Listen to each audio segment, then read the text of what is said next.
அன்பிற்கு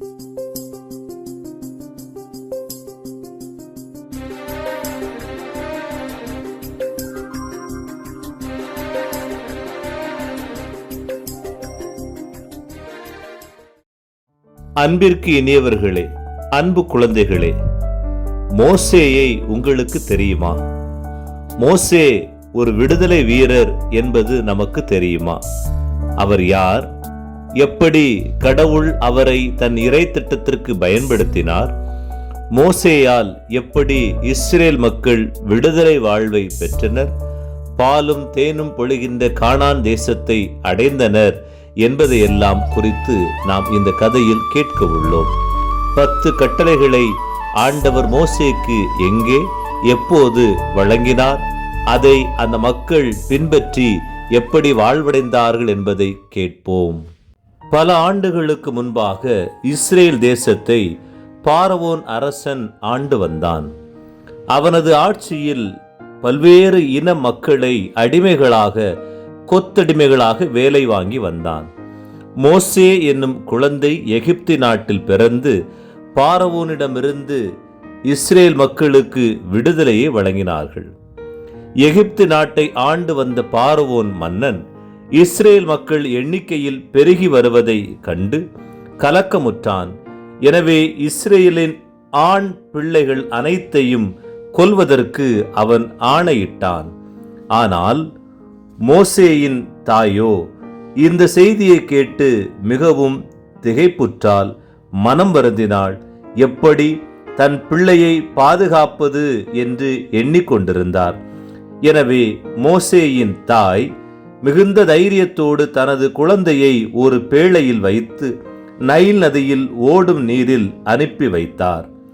அந்நேரம் நைல் நதியில் நீராட வந்த பார்வோனின் மகள் அக்குழந்தையின் அழுகுரலை கேட்டு குழந்தையின் மீது இரக்கம் கொண்டு தன்னுடைய குழந்தையாக வளர்க்க எண்ணி குழந்தையை அரண்மனைக்கு எடுத்துச் சென்றார். பிறப்பால் மோசே இஸ்ரவேலன் என்றாலும் மோசேக்கு அரண்மனையில் அனைத்து அதிகாரமும் கிடைத்தது.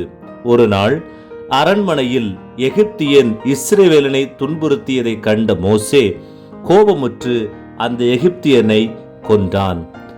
அவன் கொலை செய்ததை உணர்ந்து பார்வோனிடமிருந்து தப்பிக்க தூரமான இடத்திற்கு பயணம் செய்தார். எகிப்து நாட்டை கடந்து அவன் மிதியான் எனும் நாட்டில் அவர் தஞ்சம் புகுந்தார். அங்கு ஆடுகளை மேய்த்து வந்தார். ஒரு நாள் அவர் ஆடுகளை மேய்த்து கொண்டிருந்த போது ஒரு வினோதமான காட்சி ஒன்றை கண்டார். முட்புதர் ஒன்று அணையாது எரிந்து கொண்டிருந்தது. அந்த செடி ஒருபோதும் கருகவில்லை, முட்புதரும் தீந்து போகவில்லை. அந்த நெருப்பு நின்று கடவுள் மோசேயிடம் பேசினார். மோசே, மோசே, நீ நிற்குமிடம் தூய்மையானது, உன் மிதியடிகளை கழற்று என்று சொல்லி இஸ்ரேல் மக்கள் படுகின்ற துன்பத்தை கண்டு அவர்கள் குரலை கேட்ட கடவுள் எகிப்து அரசன் பார்வோனிடம் மோசேயை அனுப்ப அவரிடம் சொன்னார். மோசே கலக்கமுற்று இந்த செய்தியை கேட்டு எப்படி நான் இந்த பார்வோனிடம் செல்வது என்று எண்ணிக்கொண்டிருந்த போது கடவுள், நான் உன்னோடு இருப்பேன், உன் வழியாக அந்த இஸ்ரேல் மக்களுக்கு விடுதலை தருவேன் என்று முட்புதரின் வழியாக மோசேவிடம் பேசினார். மோசேயும் பார்வோன் மன்னனை சந்திக்க பயணம் சென்றார். பார்வோனை சந்தித்து கடவுள் தனக்கு சொன்னதை அவர் சொல்லி இஸ்ரேல் மக்களை விடுதலை செய்ய அறைகூவல் விடுத்தார். ஆனால் பார்வோன் மன்னன் அதை ஏற்றுக்கொள்ளவில்லை. எனவே பார்வோனின் மனதை மாற்ற கடவுள் எகிப்து மக்களுக்கு 10 தண்டனைகளை வழங்கினார். அந்த தண்டனைகளை அந்த மக்களால் ஏற்றுக்கொள்ளவில்லை. துவக்கத்தில் பார்வோன் மன்னனும் அதை இந்த மோசேவால், மோசேவின் கடவுளால் செய்ய முடியாது, இயலாது என்று எண்ணிக்கொண்டிருந்தார்.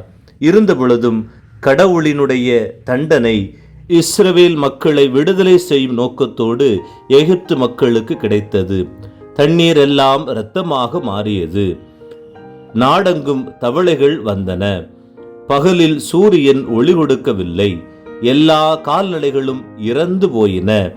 வெட்டு கிளிகள் வந்து நிலத்தை அழித்தன. மக்கள் எல்லோருக்கும் நோய் நொடிகள் வந்தன. எல்லாவற்றுக்கும் மேலாக அவர்களுடைய ஆண் தலைப்பேறுகள் அனைத்தும் சாகடிக்கப்பட்டன. இத்தண்டனைகளை எல்லாம் கண்ட எகிப்து மன்னன் பார்வோனும் எகிப்து மக்களும் மிகவும் கலக்கமுற்றனர். தங்கள் ஆண் தலைப்பேறுகள் பிள்ளைகளை இழந்து நிற்கின்ற எகிப்து தேசம் மிகவும் கலக்கமுற்றது. ஒவ்வொரு பெற்றோரும் அழுது கண்ணீர் சிந்தி புலம்பினார்கள்.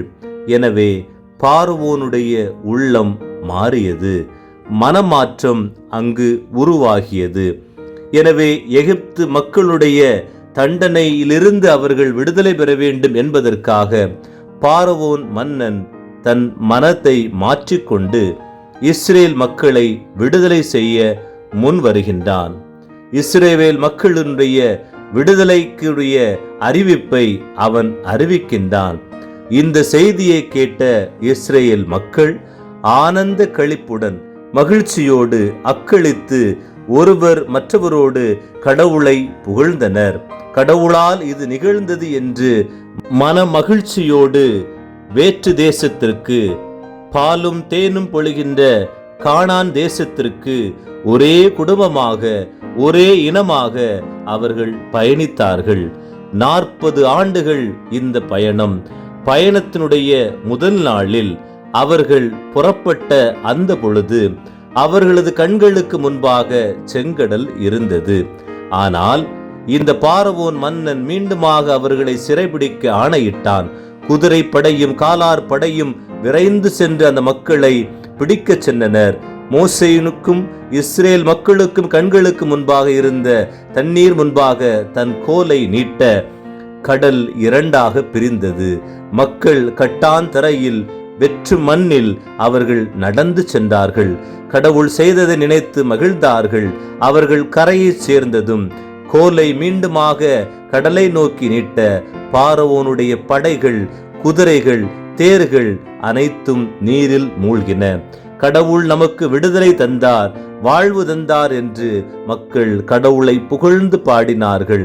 பின்பு அவர்கள் அனைவரும் சீனாய் மலையில் கடவுள் அவர்களுக்கு 10 கட்டளைகளை வழங்கியதை மனமகிழ்வோடு ஏற்று அதை பின்பற்றினார்கள். இஸ்ரவேல் மக்கள் அனைவரும் இக்கட்டளைகளை பெற்று பின்பற்ற வேண்டும் என்பதை கடவுள் உணர்த்தினார். அவர்கள் வாழ்வில் முதன்மையாக இக்கட்டளைகளை ஏற்றுக்கொண்டார்கள். மீண்டுமாக கானான் தேசத்தை அவர்கள் அடைந்தார்கள். மோசேயின் வழியாக உடன்படிக்கை பேழையை செய்து அங்கு ஆரோனின் செங்கோல், உடன்படிக்கை, மன்னா ஆகியவற்றை வைத்து அவர்கள் கடவுளுடைய பிரசன்னத்தை உணர்ந்தார்கள். இந்த இஸ்ரேல் மக்களுக்கு விடுதலை கொடுக்க மோசே தன்னை அர்ப்பணித்த இந்த கதை அழகாக இருக்கிறதா? நம் வாழ்வும் கடவுளுக்குரியதாக, அர்ப்பணத்திற்குரியதாக மாற வேண்டும் என்பதை அன்பு குழந்தைகளே, நீங்கள் இந்த கதையில் உணர்கின்றீர்களா? இந்த கதையினுடைய நன்னெறியை, இந்த கதை நமக்கு சொல்லித் தருகின்ற பாடத்தை கேட்போமா? மோசேவை போல் உன் வழிகாட்டிகள் உனக்கு காட்டுகின்ற வழியை நீ பின்பற்றுகின்றாயா? கடவுள் தந்த கட்டளைகள் மொத்தம் எத்தனை? கடவுளின் கட்டளைகளுக்கு நீ கீழ்ப்படுகின்றாயா?